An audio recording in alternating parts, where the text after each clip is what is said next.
The USGA Green Section has been supporting golf course sustainability since 1920. Its work is built on 5 key pillars: research, education, course consulting, technology tools, and championship agronomy. Through these, they help superintendents improve playing conditions, reduce environmental impact, and cut maintenance costs, which makes the game better for everyone, from the pros to everyday players. What's going on, everybody? My name is Adam Kershane. You know me from Turf Today with Brian Laurent. And today we are hosting episode number 3 of Rolling with the USGA Green Section. And we are very fortunate this week. We have 2 awesome interviews. First, we have Ross Niewola, who talks about his article, Output Guided Inputs Drive Modern Efficiency. And then Mitch Leininger comes on and talks about key considerations for bunker health and playability. I'm telling you right now, 2 unbelievable interviews. These guys are both absolute studs. You're going to love them and you're going to learn a thing or two. Let's get into it. The first 2 episodes we did, people were writing in being like, we need points. How do we get points for this? Like, I learned so much. So, Yeah. And I think it's new, but we're actually giving points now for all of our site visits, which I think okay. is awesome. That's So when we that's do big. come on property for anything, and half day versus full day does provide points, and we got asked the same question. They said, should guys get points? I said, we're talking turf and agronomy for 6 hours straight. I think they should get points. You should get some points. Yeah, exactly. Yeah. Go into yourself getting into turf and, finding your way to the USGA. So I'm originally from Virginia. I'm from Williamsburg, Virginia, and I'm kind of the classic summer worker that never left, right? I was 18, I got a summer job on a golf course. I was pushing a mower in the parking lot, and just my local resort there in Williamsburg, and then later country club. But those early superintendents and assistants I worked with, they started inviting me to meetings, and I got to play golf for the first time. I think I played every day that summer. So I was Nice. shooting, 135s, and by the end of the summer, I was down to 105, and I just had the bug, right? I was all in, and so it really took off from there. And originally, I was studying business, and I was out in Colorado, and then I just totally switched gears. So I was that summer guy that never left, and fell in love with it. Ended up doing Penn State, the turf science program, and around 22, 23, I got a job at Pebble Beach, and they, I say I got lucky. They took a chance, right? They hired a guy across the country as an intern. I just packed up and moved west, and really early on, I met a guy that had done a bunch of U.S. Opens as a director, and he gave me the advice to work in all the different regions. He said, if you really want to be an agronomist, which was my goal, then you need to do Northeast, Southeast, Northwest, Southwest, do a public, do a private, do big budget, small budget. And I was young, and I put everything in my Honda, and I just started doing it. So yeah, you do 3 or 4 years at Pebble, and then I get a job in Scottsdale, or I get a job in New Jersey, get a job in Palm Springs. I just moved around saying yes, spending 2 to 3 years all over the country, building the right resume to be an agronomist. And the USGA guys, they all go for life. They get a job and they stay there for 30 years. So to be honest, I never thought I would end up with the USGA, just because all those guys were 35-year, 30-year. They're there for so long. I just didn't think there'd be an opportunity. There's very limited opportunities. And then I'd spent about 4 years up in Washington, and the Northwest agronomist position opened up, and I'd spent my whole career on cool season grasses.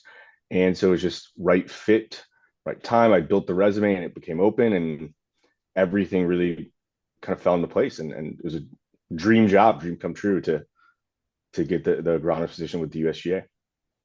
So tell us about your position with the USGA and some of the things that you love about it. Yeah, so I'm a consulting agronomist, and we do a lot of it's really 3 prongs. We do the course consulting service, where we're visiting golf courses, and providing that one-on-one consulting service, where we're looking at the course, and it gets specific to their needs, right? Every course has different needs. And the other prong is education. So education outreach, where we're doing seminars at GIS, or local, kind of GCSA stuff, giving presentations. We do a lot of that education outreach. And I've even done stuff just locally with golf courses when they're having out either groups of kids or even just groups of local like commissioners and I think it was business service committee members and things like that. So we do that education outreach, and then the third prong is the championships, which is everybody's favorite. Everybody knows that, but U.S. Opens, Women's Open, Seniors Open, but all the even the less televised, like the adaptive open and mid am and amateur events. And so we divide those up. There's, I believe, 9 agronomists right now. So all those championships are divided up and we kind of rotate through those depending on where they are in our region. And everybody has different things that they love about um, being an agronomist. For sure, the championships, a lot of guys love them, right? Championships, there's a ton of pageantry and they're seeing some of the best golfers in the world. It's awesome, everything that you get to see. I think for me, one of the coolest aspects has been the dissemination of information. So we're going to see 150, 200 courses in a year. And the amount of information that we get from all of those different visits. We have our own internal education where we're meeting with the professors at the universities and getting whatever's up to date education we need to have. But then there's so much you gain just from visiting so many different superintendents. Because as we know, there's a lot of superintendents that kind of figure things out or start experimenting with things. And it's awesome to be able to see what everybody's doing and talk to everybody and piece all of that together. So I'm listening to you talk. I listen to Foreplay a lot. I don't know if you do, but you sound so much like Riggs. I don't know if you guys are I from the get same place, but you I actually get that do all the you? time. That's And so cool, man. when I have a hat and sunglasses on with the beard, I look a lot like him. So I Oh get it man. a lot. I take it as a compliment. I like Greg. So Yeah, absolutely. I yeah, no, I totally I get it all the time. It's just funny. Yeah, so I think like 5 years ago somebody said that, and that's what got me to start checking out the Foreplay pod because I didn't know who he was, and people kept saying, "Do you know who Riggs is?" Yeah, it's so good. I don't know if you guys are from the same place or something like that. You just have the same draw, but that's really cool. Okay, so let's dig into your article here. Output guided inputs drive modern efficiency. Free space here, so get into your article, talk about the things you want to talk about, hit on some of the important points and some of the advice you have for everybody out there. I think it's just the at the core of it, it's a really exciting time. It's just a really exciting time in our industry because of some of the technological shifts. And that's really what a lot of this is talking about is how we've changed over the years. And superintendents have always been very meticulous record keepers. And I can look at scientific articles from the 1920s that are in how much nitrogen kilograms per hectare they're putting out in 1920 to 1950s. I can see how many pounds per 1,000 they're putting on different grass types and different, and all the way up to now. And it's all recorded. It's all in binders. You go to any old superintendent and he has a library of every year and he's recorded every single thing. And Excel finally gets invented in 1982, and then everybody's using spreadsheets to track everything. And now we have apps. There's all these different new apps for labor tracking and spray tracking and fertility tracking, and that's all inputs. Everything we're talking about is inputs. And that's all we really had to track. So you would track all your fertility or all your labor hours, your height of cut, the depth of the sand in the bunker, how much rain fell. All of those things are inputs. And that's all we could track. And now we see this shift where we can track outputs as well. The stimp meter was made in 1935, and that was kind of our only output measurement. And it was supposed to be for consistency, and then it became this measure of good, right? If your greens are a certain speed, then the club champion can say they're good or bad. But as far as measuring outputs, we just didn't have the tools to measure a lot of the outputs. And that leads to a lot of sentiment, right? And a lot of opinion where whether or not the golf course is performing or what is good or what is bad is a member comment card, right? A customer comment, a survey, whoever's the club champion at the time, whoever's the best golfer, or, is it, an older membership or a younger membership? It was a lot of opinion and sentiment. And now with this technological shift, we have so many new tools to track outputs. And that's everything from USGA GS3 ball, which we have gyroscopes now that are giving us trueness, smoothness, that rotational resistance that gives us speed. We can track firmness, moisture meters. That's an output, right? When we talk about how much rainfall came, that's an input. How much irrigation did you put out? That's an input. How much did the soil retain based on your infiltration and percolation rates? How much is actually in the soil? That's more of the output. And then with all of that, though, we're tracking turf performance from a health point of view and golf performance, right? It's both things, clipping yield and that growth suppression and how things are responding to these inputs. And so it's just amazing. And it started with guys with spreadsheets and pencils. They were tracking it as best they could. And the tools are just finally catching up. And we have more and more tools that allow us to understand that relationship between the input and the output. So I just it's pulling levers where now these guys get to look at these levers that they're pulling, how much N, how much P, how much K, height of cut, how often I'm mowing, how often I'm rolling, all these different aspects, every lever that you can think of pulling, and see how it reflects in the output. How did that, I changed my top dressing. How did that affect the output of organic matter, right? And we're in the 2-4-6 method that we're testing. And we can get very specific and get very precise with, I went from 20.3 cubic feet per 1,000 per year to 25 cubic feet per 1,000 per year of top dressing sand. Exactly how did that change the trends in my organic matter? And how did that change my firmness? And how did that change my performance metrics for the golfer? And so it's exciting that we have more and more information, more and more tools at our fingertips for guys to play around and adjust these levers. And with that, there's also been this shift of understanding what you need on your golf course. It seemed like for a long time we were this runaway train of firmer, faster, firmer, faster, firmer, faster. Everybody wants to stimp 13 and have rock hard marble greens at every club in America. And it's just, can we be firmer? Can we be faster? And once we got this more consistent data, especially all these GS3 numbers we're getting now, we're finding that the average golf course prefers slightly slower and slightly softer, and for what they want. And we do that retroactively. You have a member guest event or a member event or big championship, and you get a bunch of feedback that says that was amazing. That event was just lights out perfect. We loved it. They were responsive and holding shots, but they were still smooth. That was amazing. So then you go backward and you look at all your metrics and you say, what was our firmness? What was our smoothness? What was our speed? And again, we overall, the trends seem to shift back a little bit. Nobody wants to be 14 and a half on the stimp when you're 80 years old nobody can hold those shots. So it's very cool just seeing us hone in on exactly what certain memberships want, and it's different for every course.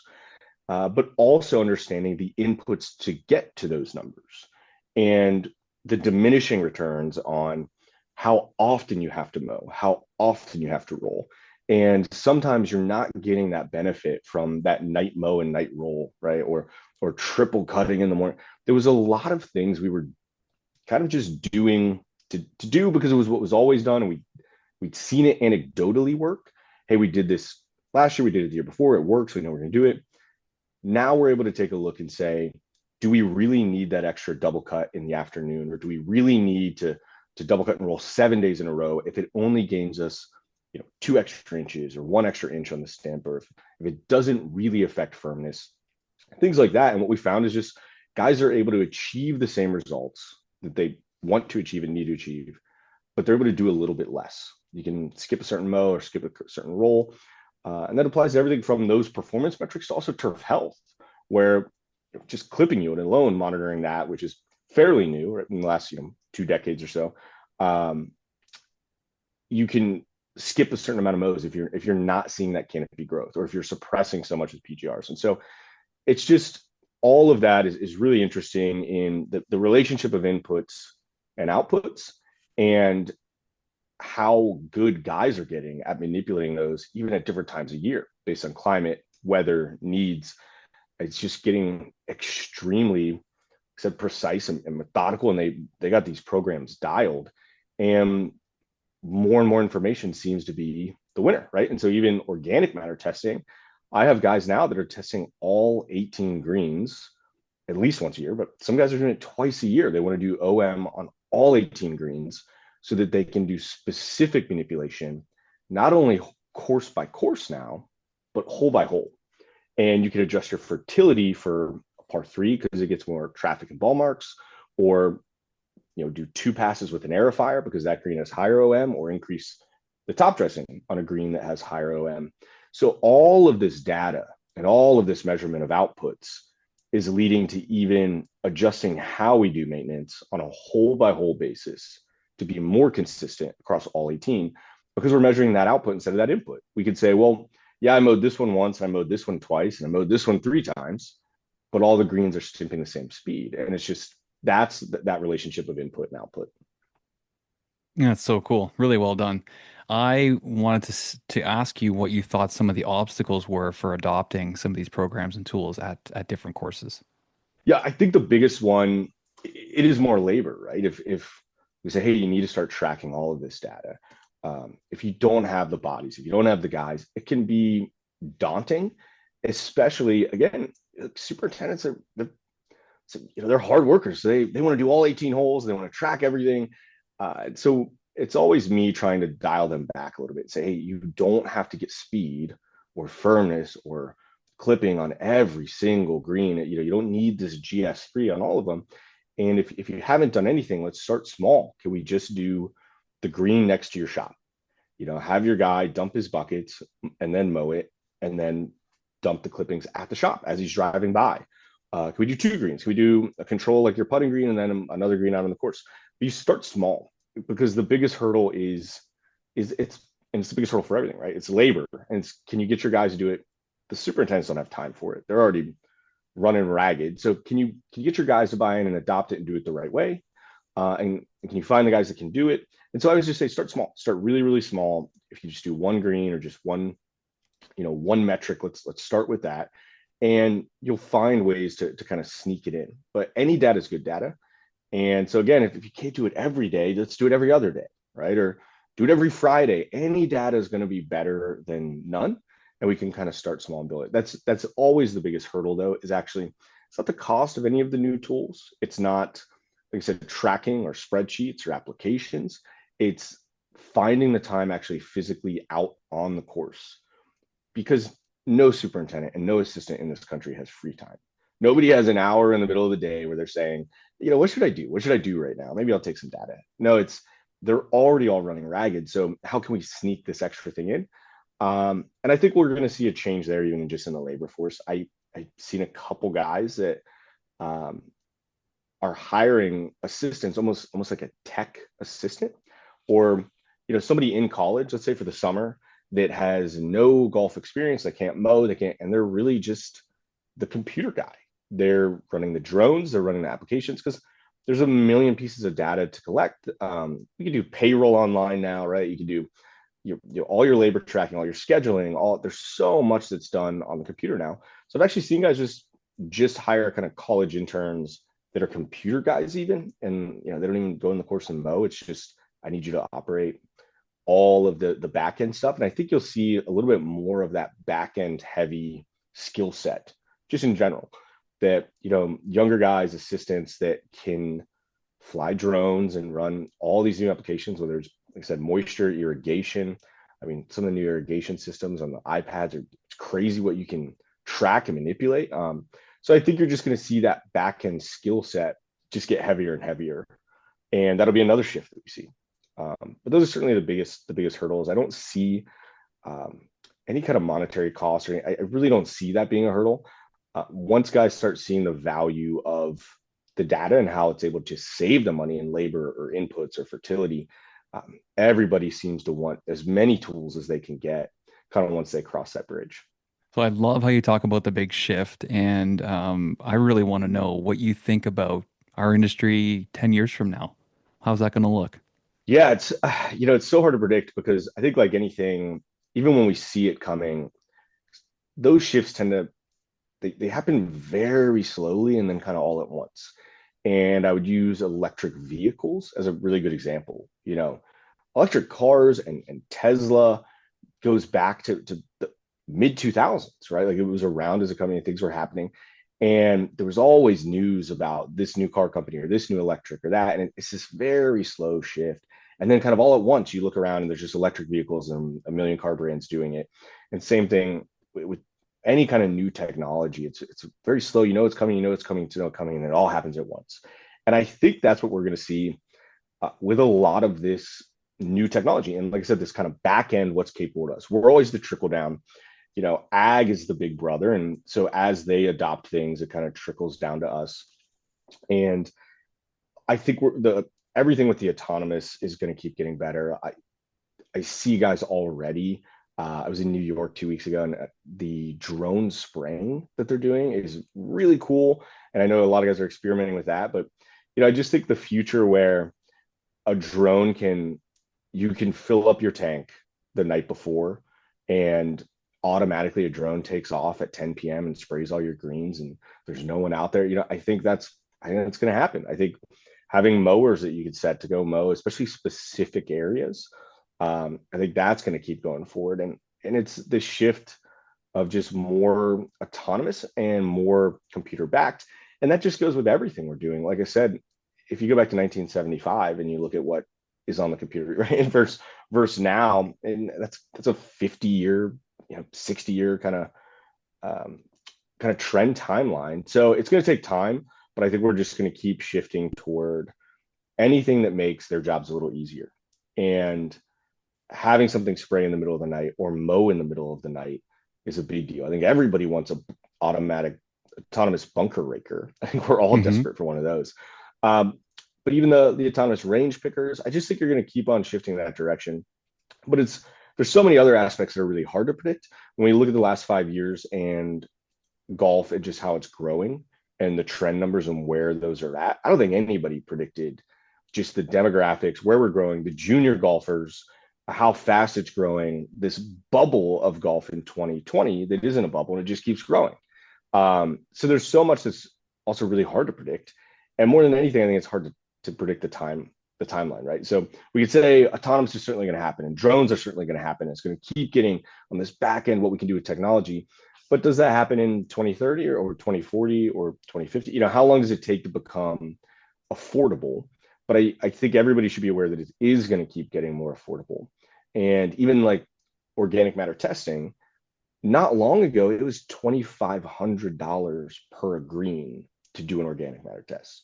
And I think now we're doing like $30 a green or something. Things are going to keep getting more affordable, both on the kind of testing and lab and science side, and then also on the technological side. With labor, obviously, just keeps getting more and more expensive. And you're killing it right now. This is so good. The last thing I want to ask you, and then I'll let you go. With everything going on, or all the changes and everything happening with the game right now, what advice would you have for young superintendents kind of moving up? Oh, that's a tough one. Definitely putting you on the spot. I I yeah, wouldn't I ask you if you certainly weren't doing so well. I feel like you got your finger on the pulse of the industry right now. So just, from your side of things, your view, what advice would you give? yeah, I think just being open to all of that, and in the sense that it doesn't mean you have to adopt it at your club right now. You don't need autonomous right now or drones right now. You don't need it next week, but you should be hyper aware of what's happening. What does it cost? What do the permits look like? Do you need FAA in your state? Do you need a spray license to even hire the guy to come out? You should just be aware of all of those technological advances and what's happening and what's happening around. So, it worked well for me. So any young guy, I say be open, to different opportunities. I do believe when you try and plan too hard, you're going to miss out on some opportunities, just because there's so much out there and there's so many great guys doing so many great things all over the country, and just being open to that. The networking is so wonderful right now. Everybody talks to each other. Everybody shares everything online, from Twitter to Instagram and Facebook. It's so much information, and just being as open as you can. And even what we're doing right here, right? Just you guys, who knew there would be a turf podcast 20 years ago, right? It's just it's crazy what's out there for the information. And so I think it's just so important for young guys to be open to all of that. There isn't, I think in golf, a lot of times we can hide complacency behind tradition. It's very easy to be so traditional. And there's so much new stuff happening. Like I said, doesn't mean you have to have it at your club right now. Could be a traditional club, could be you want to stick with how things are going, but you got to be at least open and see what's happening. Definitely keep your eyes open and keep learning it all, because you may want to implement it in the future and you don't want to be kind of behind the ball. The other thing we try and tell people too is like the green section record is free. Like, why wouldn't you sign up for that and be able to read all that stuff and get all that information? Like, they're basically Yeah, and handing it to you. So like, why I was wouldn't one of you? those guys that, yeah, as a super, I didn't read it. I really didn't. And now that I'm on the other side, I think it's so dumb. We actually make it for superintendents and assistants, even to copy and paste. Like we encourage, it's like, hey, no, copy a paragraph for your greens committee meeting or for your Mhm. newsletter or for your, like, it's right there to back you up, or not only provide information, but also back you up. Like, no, I do need to cut down this tree because look at the damage it's doing. And you can print that article out, take it right into the meeting with you. So there's a ton of information for them, but it's also great backing information to kind of help you move the needle with your membership or guests or owners. So yeah, it doesn't get as many views as it should. And these guys that have been with the USGA for a long time, and they write some awesome updates. And it's just, yeah, it's a travesty more people don't read it. So I think it's great we even just, hey guys, go read it. Go Yeah, read it. Ross, you killed this thing, man. You should have your own podcast. Maybe you do Thanks secretly so work much. for Barstool, eh? Yeah, it's my alter ego. Really well done. Awesome. Thanks so much, man. That was really enjoyable. Would you like to sign up for the USGA Green Section record? Well, guess what? It's free and it comes out twice a month. Head to Turf Today, link in bio. We have our link tree there with a whole bunch of different links for different things that we do. The USGA Green Section record sign up sheet is there. So click on that link, get yourself in there. Like I said, it's free. Why not? Get 2 free articles every week to help you learn about the golf course. It's a no brainer. So head on over to Turf Today on Instagram, find our link tree, and sign up for the USGA Green Section record today. So what's going on with you? Where are you joining me from? So I'm based in Orlando. So I'm here at my house, my office. So kind of centrally located in the Florida market. Born and raised from here, so this is home for me. Coming off a nice little trip to the Keys over the weekend, so I'm back to reality. Yeah. That's how it goes sometimes. You need a vacation from the vacation. Yeah, absolutely. So we'll just start with your background, getting into turf and, kind of working your way to the USGA. Yeah, sure. So this is really kind of my second career. I started out right out of high school in the airline industry, working for Delta Airlines, and I did that for almost 12 years. Kind of started out on the ramp, loading bags on airplanes, and kind of worked my way up through the company. And the last few years, I worked in the operations tower, and so I kind of handled all different pieces of the operations, from the weight and balance to the ramp locations to the ticketing to the gates to the crews to so all that kind of together in that kind of environment. So it was a really cool career. I loved aviation. I learned to fly privately on a Cessna 152. No So way. really loved being a part of that. But Delta, when they were merging with Northwest, were eliminating my department in Orlando. And so my options were kind of going to LAX out in LA or go to JFK Airport to work in the tower up there. Those were kind of areas I didn't really want to move to. So they offered me a good buyout package and I left. So I kind of went back to school. And then a few months later, started working at Bay Hill Club in Orlando. Just like working outdoors. I was really looking for something to kind of keep my insurance going because my insurance is running out from Delta, and so just looking for something to get insurance. And a month into it, loved what I was doing. Loved kind of had the same feel operationals that the Delta had in the airline industry, kind of the different mowers, the different heights of cut, the different things that you do on a golf course. I liked working outdoors. I liked the team environment, working with the crew. And so really, a month into it, I really liked what I was doing. I needed a new path for a career. And so I sat down with my superintendent. I was like, hey, I really like what I'm doing. What do I need to do to make this a career? And so Matt Beaver was my superintendent there. And he said, Penn State has a good online program that you can do while you're working here and do turf grass management. And so that's what I did. You know, hit the ground running, started doing that, worked at Bay Hill, did the tournament, the Arnold Palmer Invitational. I love that part of it. You know, again, working around the golf course, setting it up for a big event.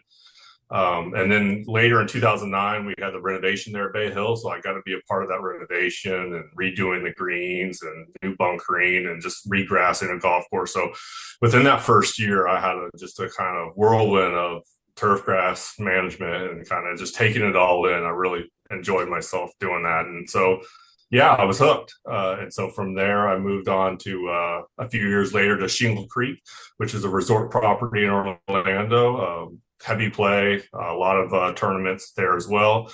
And so I was there for a little over 8 years. The last 3.5 years there as the superintendent, kind of got the bump up a month right before we renovated that golf course. And so my boss and mentor, Ricky Craig, left, and then I got the superintendent gig there, and then did a renovation there. And so again, it was feet on fire, a new experience there, and then becoming the superintendent there, and carrying it through and growing in a new golf course. So from there, went to the Villages, which is kind of one, if you're familiar with the Villages, it's a really big golf community, probably the biggest in the world, over 800 golf holes there. And so I worked on the government side, managing 45 executive golf courses there. And so in the Villages, it is a contract model. And so we have contract companies that do all the maintenance there. And so kind of oversaw those contracts and help the agronomy there and the planning and the renovations. And so through that process, I reached out to the USGA for some support as I was, asking boards for a lot of money to do renovations, and I kind of oversight of all those contracts and trying to redo contracts and taking kind of some of the direct purchasing of fertilizer and chemicals and all that. And so I called the USGA and started working with Chris Neff. And he came in, we worked together, and it was kind of building that relationship together that I looked at the USGA and was like, wow, this is really cool. It's supporting team effort, looking to do things better on a golf course. And so it was that relationship that really kind of, when the opportunity came up with the USGA that they were looking for someone in the Southeast and the Florida region, I jumped on it. I thought, I want to be a part of this organization that is so big and so golf centric and supporting. And so that's how I made my way to the USGA from there. It sounds like you guys have an amazing time over there. It's just such great people and obviously such a prestigious organization. So it sounds like he landed in a good spot. Yeah, really, really happy. You're right. A lot of great people, a lot of smart minds to be able to feed off of, and a lot of good support. Again, all for the good game. You recently wrote an article for the USGA Green section titled Key Considerations for Bunker Health and Playability. Yeah, with bunkers, again, I kind of put in the article, it's really, I find it, second to the greens. Greens are our resume. Greens are where all of our effort, all of our money go to. It's what the golfers expect, good greens, but right behind it is bunkers. I mean, there's a lot of maintenance involved with bunkers. There's a lot of, visual aspects and aesthetics with bunkers, along with playability, right? There's a lot that has evolved with bunkers over the years, from just wind beaten down dunes back in the day, naturally occurring, to, strategically place bunkers, intellectually architects, trying to strategically put them, looking at yardages. So I think bunkers are, right behind greens in my firm belief that, there's got to be some maintenance and some thought involved with them. We can't just let them go and say, hey, the golfer gets in and the golfer's got to get out of them. There's, especially here in the Southeast and then Florida, where bunkers are beat down all summer long, rain season, heavy storms coming through, they take a beating. And so we're always having to go out there and take care of bunkers. So that's, part of the article is just based on that, kind of, my own, personal background of how, I always have to deal with bunkers. And then as I'm out in the field trying to support superintendents out there on golf courses too, just to put a thought to it and key things, considerations with bunkers. So kind of looking at the aspect of the turf around them. What do we have to do to try to keep, the turf healthy, protected? Sometimes we do wall-to-wall fertilizer wraps and we forget about it. We don't, we think we're done with them. But then, they take a beating not only from mechanical stress on our mowers and our fly mowers and all the weed edging that we do around bunkers, but also the players stepping in and out of them, hitting and out of them. So they certainly take, a beating, and we have to, protect the turf around them. And so that's kind of,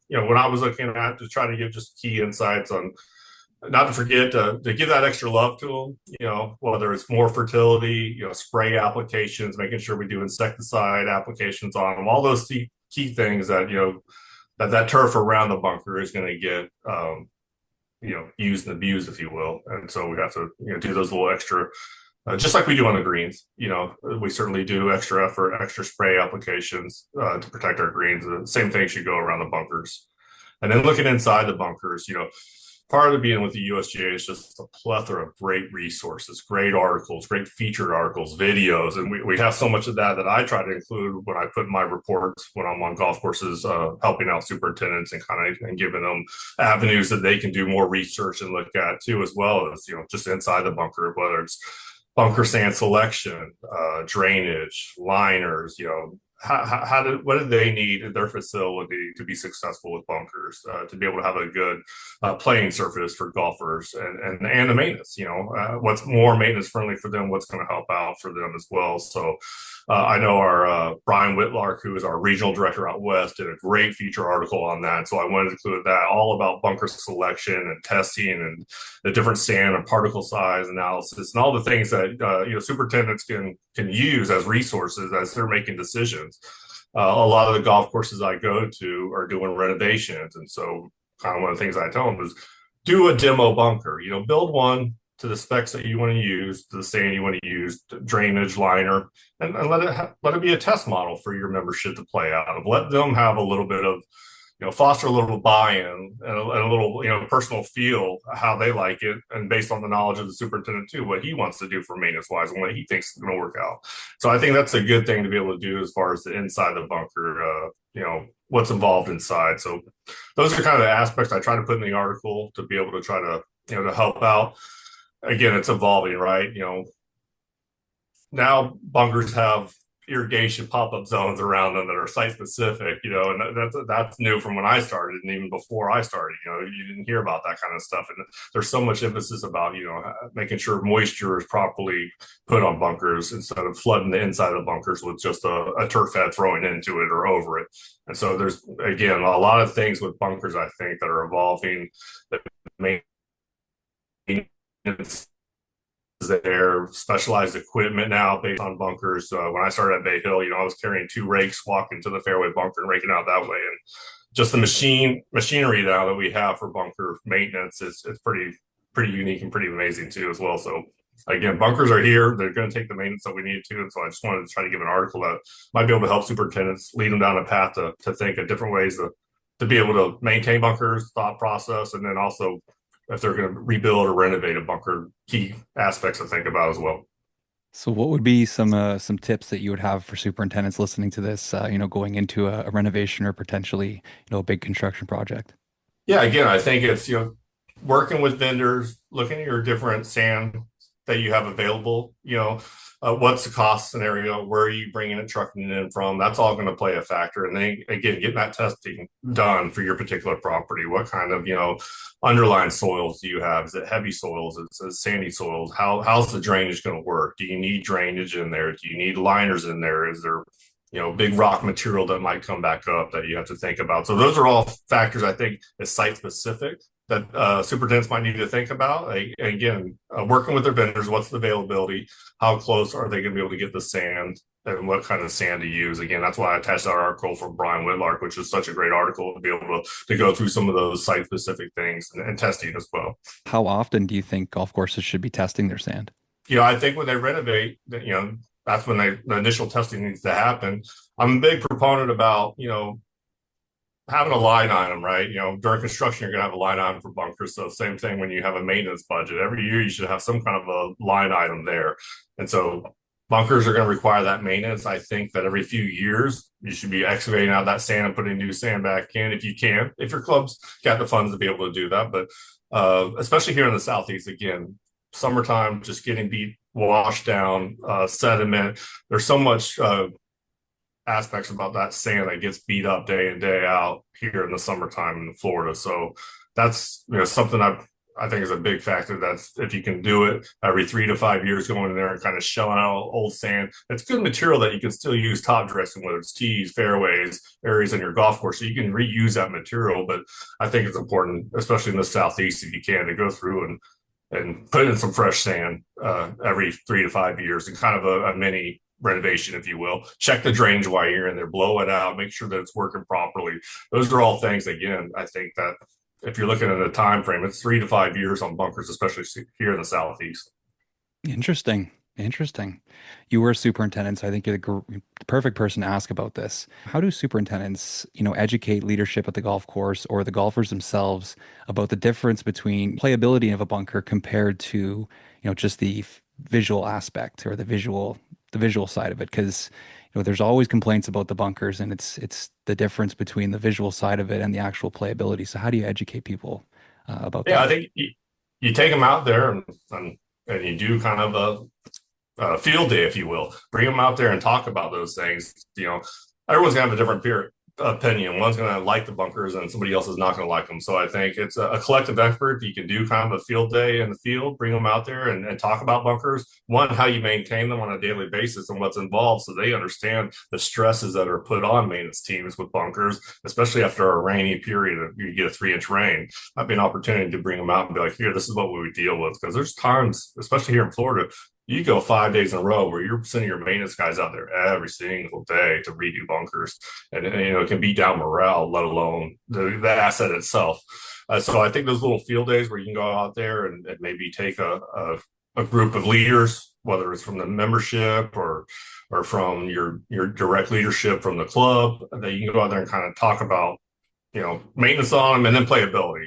Let's hit some shots out of there. What do people like and what do people not like, and then adjust it from there and talk with them about it. I think communication is key. There's so many times where it's not communicated, or it's us versus them, and then, wherever you can kind of bridge that together to talk about playability. Because again, everyone thinks about aesthetics, right? You look off the tee, you see that it's strategically making you aim your shot somewhere, but then when you are in there, everything from bunkers too soft to bunkers too hard to, fried eggs, that all comes into conversation. I think that's a good time to do it together, talk about it, and what are the remedies and how do you go forward for everyone to be on the same page. I mean, I think I can tell you bunkers is a big topic, and I think people are renovating just bunkers sometimes. Maybe they're not doing a whole golf course and their project is just about bunkers. And so I think it has its own special place in our industry now. Like I said, with the equipment, with the liners, the drainage, all the different companies are out there that are doing bunker work, the different kinds of sands. And so I think it's out there, and I think people are paying attention to the bunkers more, maybe more than we'd like to, but that's our reality now. And so I think I do see lots of bunkers, renovation talk, and then also, it's usually about the battle between architectural and maintenance, and trying to bridge that gap together. What looks good and what's going to be easy to maintain, what's your staff level, what's your budget. Those are all different things that come into factors, I think, that I hear and that I see. And that's why I try to include these articles and try to have these great resources that we have to help guide them along with those decision processes. And then if they can, have a demo bunker out there for membership, for players to play out of, to kind of get that buy-in and make sure everyone's on the same page and happy with that final product. But yeah, bunker projects are happening, even more so than total renovations, what I'm seeing right now. So cool. Well, like you said, it's such an important part of our game and sometimes often overlooked. So it's great that people are putting more attention and money into them. Absolutely. 6+ months now with the USGA, and it's really been, like I said, it's been a great opportunity, a great team. The green section being around research and being able to really, what stuck with me is, our CEO, Mike Wan, he talks about the USGA and that acronym to unify, showcase, govern, and advance the game. It's really kind of that S, that showcase. We showcase our superintendents, we showcase the best players in the world, we showcase these golf courses, but I would also throw support in there with that S, and that's what we're doing on a day-to-day basis. We're kind of the agronomists or the boots on the ground, and we're trying to showcase and support superintendents and their golf courses and their needs, and kind of help with communication and whatever we can do. And that really drew to me, and that's what I really am happy and proud to be a part of with the USGA, is to be able to be out there on a day-to-day basis with other superintendents and kind of do that support and showcase part of it. Huge thank you to Ross and Mitch for giving us some time. What a fantastic episode. Oh, like we said at the beginning, I think we need to figure out a way for you all to start getting some points for this, because we're learning and we're making strides and we are helping this industry. So tune in again next time for Rolling with the Green section here on Turf Today, recorded on the Superintendent Network. Take care, everyone.